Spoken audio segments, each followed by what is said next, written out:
आज यहाँ धरान श्रम संस्कृति पार्कमा आछु जुन हर्क साम्बाङले यता बनाउनु भएको थियो के कस्तो रहेछ म भिडियो देखाउँछु है त तपाईहरुलाई। पहिला यो ठाउँ चाहिँ पुरै अब हैन च्यानघारी थियो। यस्तो च्यानघारी चाहिँ अहिले पुरै हैन यतातिर चाहिँ यस्तो उजाडै छ पारीतिर। तर अहिले श्रम गरेरै उहाँहरु सबैले यति राम्रो यो ठाउँ बनाउनु भएको छ हैन। एउटा खोलाको किनारमा यो श्रम संस्कृति पार्क। तपाईहरुलाई पार्टी मन परेन नपरेन एकचोटि घुम्न आउनु भयो भने आउनु होला। त्यस्तो छ है अहिले टक्क श्रम पार्क चाहिँ धेरै ठुलो छ तल्लासम्म छ हैन। त्यो माथि यस्तो छ टक्कै।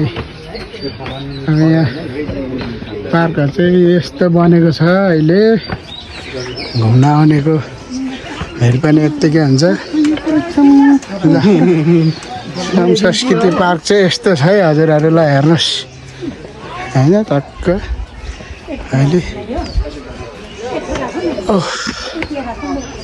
फेरि डिजाइनिङ त खतरा बनाएको छ।